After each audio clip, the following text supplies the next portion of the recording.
सबैजना स्वागत छ मेरो किचनमा। आज मैले फेरि एउटा छिटो र मिठो रेसिपी लिएर आएको छु, चिउराको ढकने। ल यसलाई म बनाउन सुरु गर्छु है त।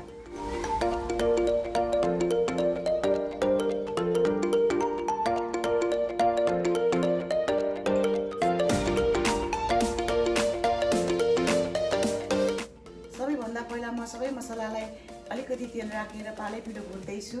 मसँग यहाँ काजु, बदाम, किसमिस, बदाम, नरिवल छ। यो चाहिँ आफूलाई कति मन लाग्छ त्यति नै लिनु होला।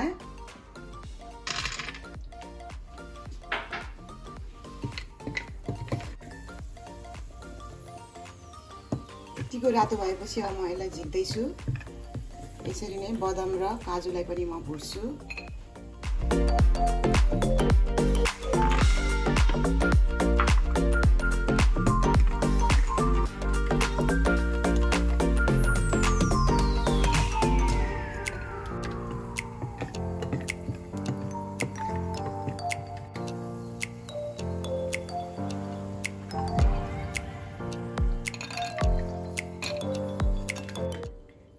नरिवल र किसमिसलाई चाहिँ हल्का भुट्ने हो। किसमिसलाई राख्दैछु मैले।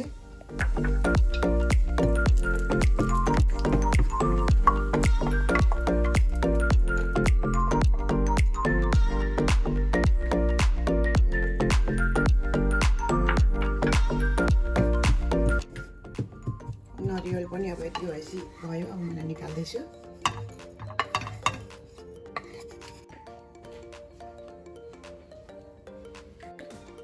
मैले 1.5 कप चिउरा लिएको छु। मैले यसरी यसलाई पकाउनुभन्दा एकैछिन अगाडि जालीमा राखेर हल्का पखाल्छु।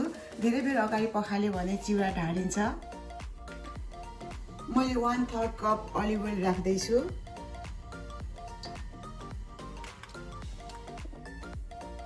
चिउरालाई मैले यसरी पखालेँ। सकेसम्म यसलाई चाहिँ एकैछिन अगाडि पखाल्नुपर्छ। अब तेल तात्यो, म यसमा बिस्तारै अलिअलि गर्दै राख्दैछु।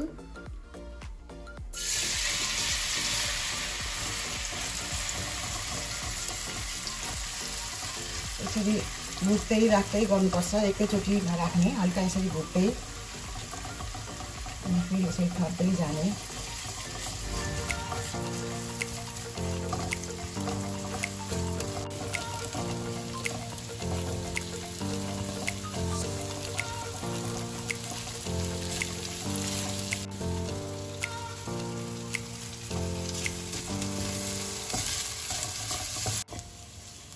यसलाई यसरी चलाइराख्नुपर्छ, डर नदिकन भुटिरहनुपर्छ। यसरी चलाउँदै बिस्तारै लो हिटमा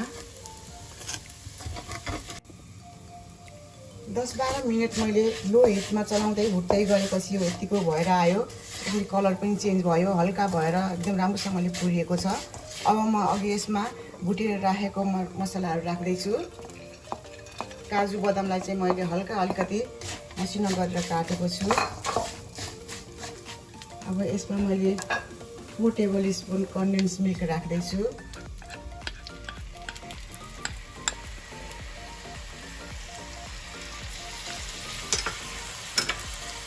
हाफ टी स्पुन जति चाहिँ मैले 3टा सुकुमेन्डा पिसेर धुलो बनाएको थिएँ, त्यो राख्दैछु।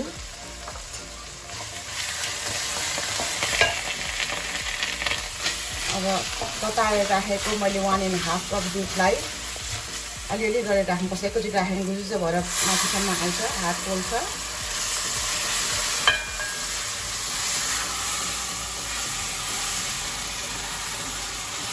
यसो गरेपछि अब यसलाई लो हिटमै राखेर छोपेर यो दुध सुकुन्जेलसम्म पकाउने।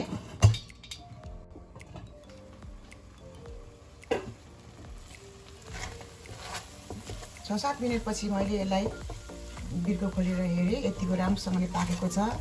यसरी फरेर पनि भएको छ। एकदम मिठो बास्ना पनि आइरहेको छ, कलर पनि राम्रो देखिएको छ। अब म यसमा 1 टेबल स्पुन घिउ माथिबाट सरर राख्दैछु। यसले गर्दा एकदमै मिठो बास्ना आउँछ, स्वाद पनि मिठो बनाउँछ ढकनेको। अब यो सर्भ गर्नलाई रेडी भयो।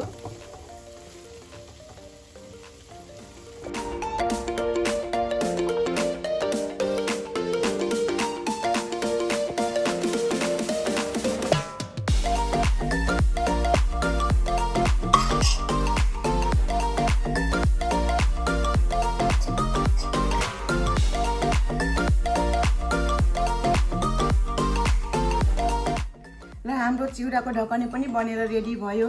यो सजिलोसँग छिटो र मिठो हुन्छ र यसलाई कुनै पनि चाडपर्वमा तीजमा बनाएर खान सकिन्छ र खाजाको रूपमा पनि यो एकदमै मिठो हुन्छ। र मेरो अर्को चामलको ढकनेको रेसिपी पनि छ, त्यसलाई पनि ट्राई गर्नुहोला र मेरो च्यानललाई लाइक र सब्सक्राइब गर्नलाई नबिर्सिदिनु होला। Thank you.